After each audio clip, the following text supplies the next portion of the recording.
প্রিয় দর্শক, স্বাগত জানাচ্ছি সারাদিনের সংবাদে প্রতিদিনের আয়োজন রাত 11টার শীর্ষ সংবাদে। সারা বিশ্বের গুরুত্বপূর্ণ সব সংবাদের শিরোনাম জেনে নিন শুরুতেই। বিশ্ববাজারে এক সপ্তাহে তেলের দাম বাড়ল 9%। আফ্রিকায় 6 জনকে গুলি করে হত্যা করল আল কায়েদা। ভারতের ছত্তিশগড়ে নিরাপত্তা বাহিনীর গুলিতে 36 মাওবাদী নিহত। মুসলিম বিশ্বের সবার শত্রু একই বলে মন্তব্য ইরানের সর্বোচ্চ নেতা খামেনির। অন্যদিকে ইসরায়েলকে প্রথমে ইরানের পারমাণবিক স্থাপনায় হামলা করা উচিত বললেন ট্রাম্প। ভারত এদেশের গার্মেন্টস শিল্পকে ধ্বংস করতে চায় বললেন শ্রমিক কল্যাণ ফাউন্ডেশনের সহসভাপতি হারুন। অন্যদিকে পাকিস্তান সফরে যাচ্ছেন ভারতের পররাষ্ট্রমন্ত্রী এস জয়শঙ্কর।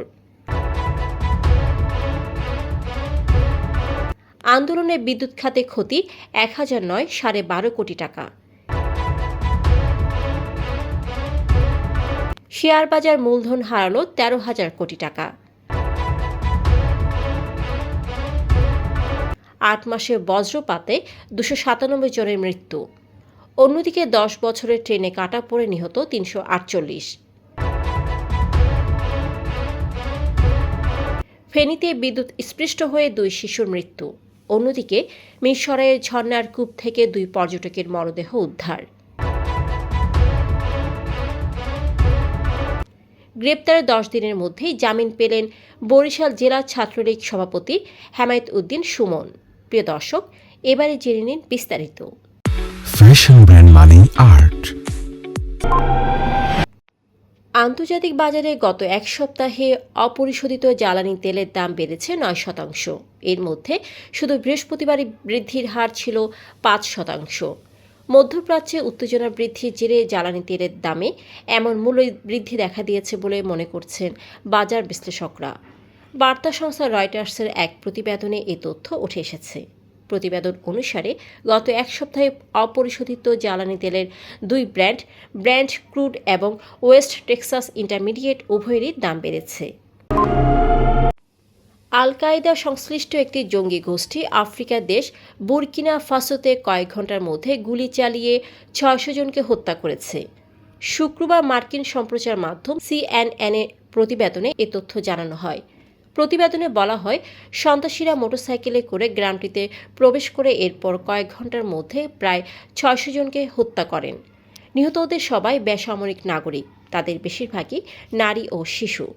বুরকিনা ফাসোর ইতিহাসে এটি অন্যতম বড় হত্যাকাণ্ড।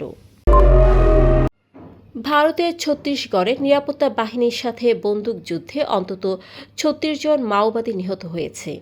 অতি বামপন্থী গোষ্ঠীর বিরুদ্ধে যৌথ অভিযানের মধ্যে শুক্রবার এ বন্দুকযুদ্ধের ঘটনা ঘটে বলে জানিয়েছেন পুলিশের মহাপরিদর্শক সুন্দররাজ পি।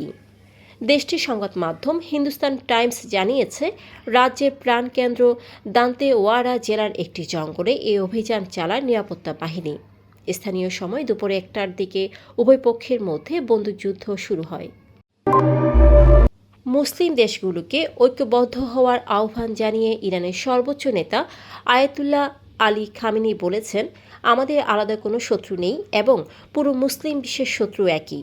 আমাদের শত্রুদের গৃহীত নীতি হল বিভাজন ও রাষ্ট্রদ্রোহের বীজ বপন করা।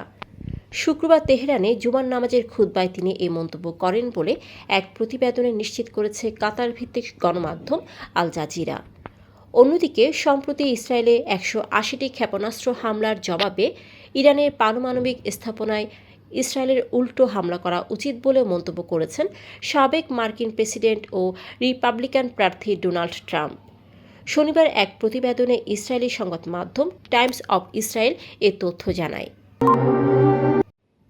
বাংলাদেশ শ্রমিক কল্যাণ ফেডারেশনের কেন্দ্রীয় সহসভাপতি অধ্যাপক হারুনুর রশিদ খান বলেছেন, ভারত এদেশে সোনালী আঁশ পাট শিল্প ধ্বংস করেছিল।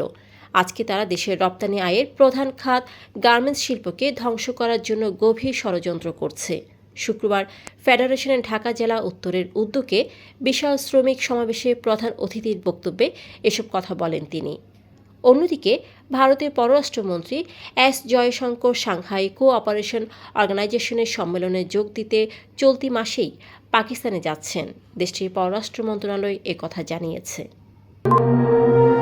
বৈষম্য বিরোধী ছাত্র আন্দোলনে বিভিন্ন স্থানে হামলা এবং অগ্নিসংযোগে বিদ্যুৎ খাতে প্রায় ১,০০০ কোটি টাকার সম্পদে ক্ষতি হয়েছে বলে জানিয়েছিলেন সাবেক বিদ্যুৎ, জ্বালানি ও খনিজ সম্পদ প্রতিমন্ত্রী নসরুল হামিদ। বাস্তব হিসেবে এই ক্ষতির পরিমাণ সর্বোচ্চ ১২.৫ কোটি টাকা বলে গণমাধ্যমকে নিশ্চিত করেছেন সংশ্লিষ্ট প্রতিষ্ঠানগুলোর কর্মকর্তারা।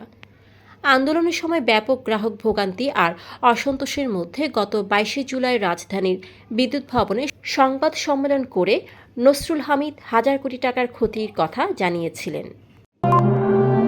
গত সপ্তাহে লেনদেন হওয়া ৫ কার্যদিবসের মধ্যে ৪ কার্যদিবসে শেয়ার বাজারে দরপতন হয়েছে। এতে সপ্তাহ জুড়ে দরপতনের পাল্লাই ভারী হয়েছে। ফলে সপ্তাহের ব্যবধানে মূল্যসূচকের যেমন বড় পতন হয়েছে, তেমনি বড় অঙ্কে বাজার মূলধন কমেছে। গত সপ্তাহে জুড়ে প্রধান শেয়ার বাজার ঢাকা স্টক এক্সচেঞ্জের বাজার মূলধন ১৩,০০০ কোটি টাকার উপরে কমেছে। প্রধান মূল্যসূচক কমেছে ২০০ পয়েন্ট। চলতি বছরে ফেব্রুয়ারি থেকে সেপ্টেম্বর পর্যন্ত ৮ মাসে বজ্রপাতে ২৯৭ জনের প্রাণহানি হয়েছে। আহত হয়েছেন ৭৩ জন। প্রথম মাস জানুয়ারিতে বজ্রপাতে প্রাণহানির কোনো ঘটনা নেই। শনিবার স্বেচ্ছাসেবী সামাজিক সংগঠন save the society and thunderstorm awareness ফোরামের সেগুনবাগিচা কার্যালয়ে আয়োজিত এক সংবাদ সম্মেলনে এ তথ্য প্রকাশ করা হয়। অন্যদিকে খুলনা, বেনাপোল ও আনসারবাড়িয়া রেলপথে গত ১০ বছরে ট্রেনে কাটা পড়ে নিহত হয়েছেন ৩৪৮ জন মানুষ। ২০১৫ সালের জানুয়ারি থেকে ২০২৪ সালের জুনের মধ্যে এসব লাশ উদ্ধার করে রেলওয়ে পুলিশ। ফেনীর দাগনভূঞা উপজেলায় বিদ্যুৎ স্পৃষ্ট হয়ে ২ শিশুর মৃত্যু হয়েছে। শুক্রবার বেলা ১১টার দিকে উপজেলার জায়লস্কর ইউনিয়নের পশ্চিম ধর্মপুর এলাকায় এ ঘটনা ঘটে। অন্যদিকে মিরসরে রূপসী ঝর্ণার গভীর কূপ থেকে 2 পর্যটককে মৃত অবস্থায় উদ্ধার করেছে ফায়ার সার্ভিসের ডুবুরি দল। শুক্রবার সকাল 8:30টার দিকে উপজেলার ওয়াহেদপুর ইউনিয়নের পাহাড়ে অবস্থিত রূপসী ঝর্ণা দেখতে গিয়ে 2 পর্যটক পানিতে ডুবে নিখোঁজ হন। পরে ফায়ার সার্ভিসের ডুবুরি দল তাদের মরদেহ উদ্ধার করে। এছাড়াও জামালপুর শহরের টিউবওয়েল পাড় এলাকায় ট্রাকের ধাক্কা শিক্ষকসহ 3 জন নিহত হয়। বিএনপির দলীয় কার্যালয়ে হামলা, ভাঙচুর, লুট ও অগ্নিসংযোগের মামলা বরিশাল জেলা ছাত্রলীগের সভাপতি এবং মহানগর আওয়ামী লীগের দপ্তর সম্পাদক হেমায়েত উদ্দিন সেরনিয়াবাদ সুমনকে জামিন দিয়েছেন আদালত। বৃহস্পতিবার বরিশাল জেলা ও দায়রা জজ আদালতের বিচারক শেখ মোহাম্মদ আবু তাহের তাকে জামিন দেন বলে বেঞ্চ সহকারী কামরুল ইসলাম জানান। দর্শক, এতক্ষণ আমাদের সাথে থাকার জন্য ধন্যবাদ। প্রতি মুহূর্তে দেশ বিদেশের গুরুত্বপূর্ণ সব সংবাদ জানতে চোখ রাখুন সারাদিনের সংবাদের অফিসিয়াল ফেসবুক পেজে। Fashion brand Mani Art. Men's, ladies and kids wear. Art. Be smart.